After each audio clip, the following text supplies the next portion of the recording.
Hello and welcome to this new video. This is Dr. Arjun Chowdhury, advocate. Is India heading for a new kind of boardroom battle?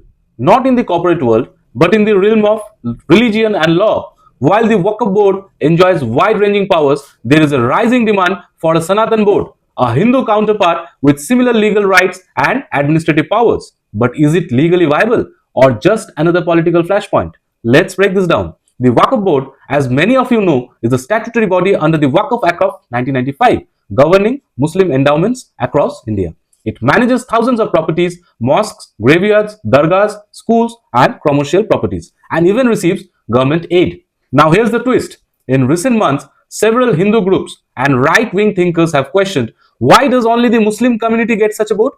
What about temples, mutts, dharmashalas, and Sanatan endowments? They argue, rightly or wrongly, that Hindu religious assets are being regulated either by state-controlled temple boards or under vague laws like the Religious Endowments Act 1863 or state-specific Hindu Religious and Charitable Endowment Acts.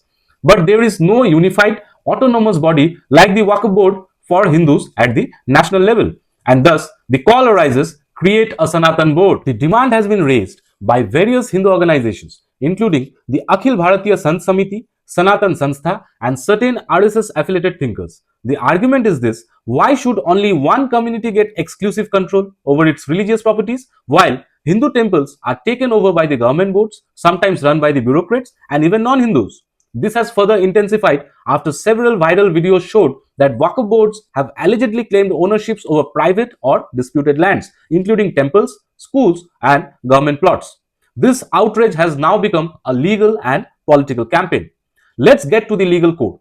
The Waqf Board was created under the central legislation and it derives its powers from the Islamic jurisprudence. But for Hindus, property laws are fragmented, governed partly by the state HRCE laws and partly by the private trust laws under the Indian Trust Act 1882.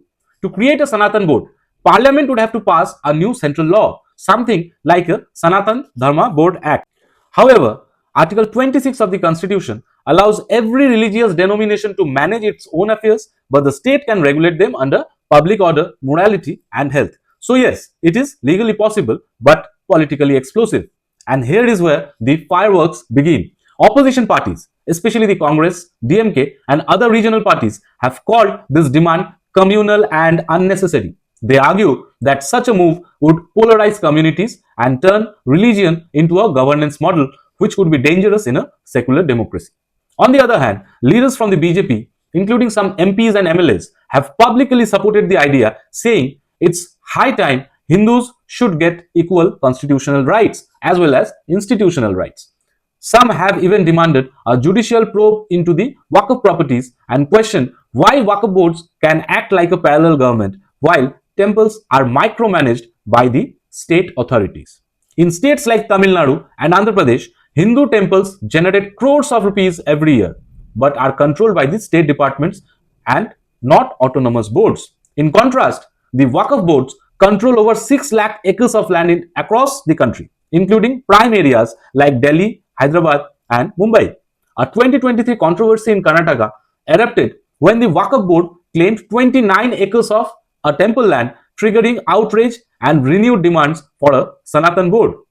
If Muslims can manage their religious assets, why not Hindus? This is the rhetorical question now echoing across social media and religious gatherings. So what's next? The ball is now in the centre's court. Will the government of India introduce a Sanatan Board Act? Will it amend existing laws to give Hindus equal footing in religious property management? Legal scholars are divided. Some say this is a legitimate constitutional demand under Article 14. Others warn it may open a Pandora's box, disturbing the delicate secular balance. But technically or legally, there is no such bar to establish such board, if the government so desires. So here's the question I leave you with. Is the demand for a Sanatan Board a move towards equality or a step towards institutionalizing religious divisions? Is it about fairness or politics wrapped in saffron robes? Let me know what you think in the comments. Should India have a Sanatan Board like the Waqf Board? That's all for today. This is Dr. Arjun Chowdhury signing off. Jai Hind.